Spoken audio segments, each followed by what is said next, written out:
కొందరు అధికారులు విశాఖ స్టీల్ ప్లాంట్లో కొంత యంత్రాంగము బీజేపీ డైరెక్షన్లో బీజేపీ ప్రభుత్వం డైరెక్షన్లో కొంతమంది అధికారులను మార్పులు చేసుకొని వాళ్ళు ఇచ్చిన స్క్రిప్ట్ని ఫాలో కమ్మని కొంత డిజైన్ ఇచ్చినట్టున్నారు విశాఖ స్టీల్ సంబంధించిన కొంత ఉన్నతాధికారులను.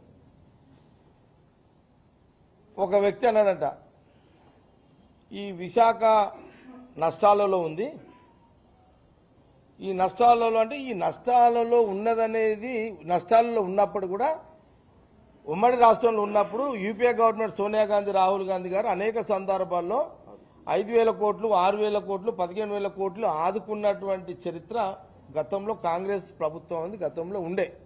విశాఖ స్టీల్ కాపాడుతున్నారు. అయితే కాపాడుతున్నారు. దాని తర్వాత వీళ్ళు ఏం చేసిరంటే కొత్త నాటకాన్ని, దీన్ని ఎట్లయినా సరే ఈ విశాఖ ఈ 2.5 లక్షల కోట్ల ఆస్తిని ఎట్లన్నా దీన్ని మింగాలనే కుట్రతోటి కొంత అధికారులు ఒక చర్చ స్టార్ట్ చేశారు. ఏమనంటే ఇది క్యాన్సర్ పేషెంట్ లాంటిది విశాఖ స్టీల్ ప్లాంట్ ఒక క్యాన్సర్ పేషెంట్ లాంటిది అని ఒక ముద్ర వేసి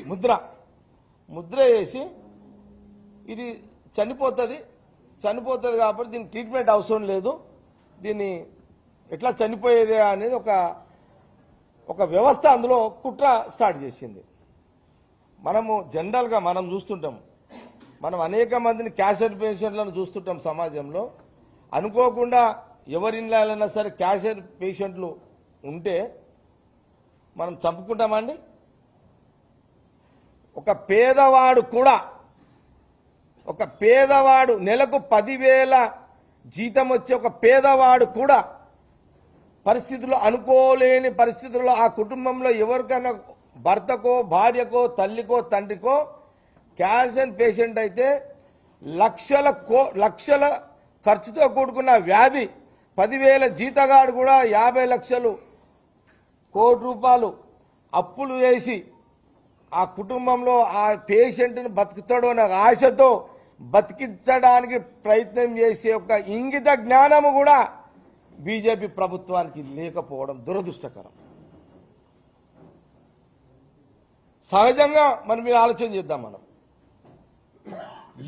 మామూలు నేను ప్రాక్టికల్గా చూసిన, నేను అనేక మంది క్యాన్సర్ పేషెంట్స్ చూసిన. 10,000 జీతం చేసే ఒక భర్త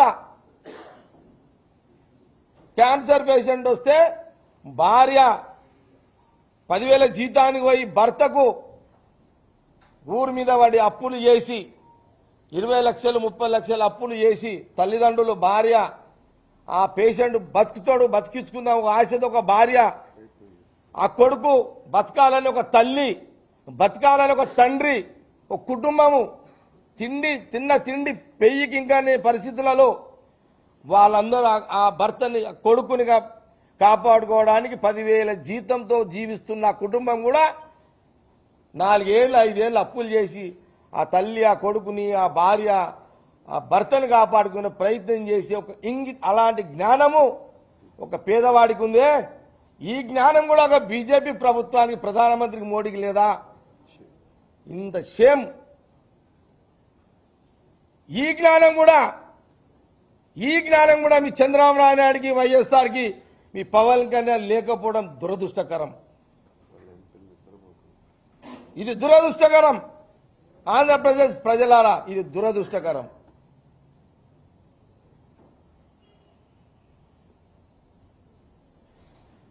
ఇది ఆలోచన చేయండి.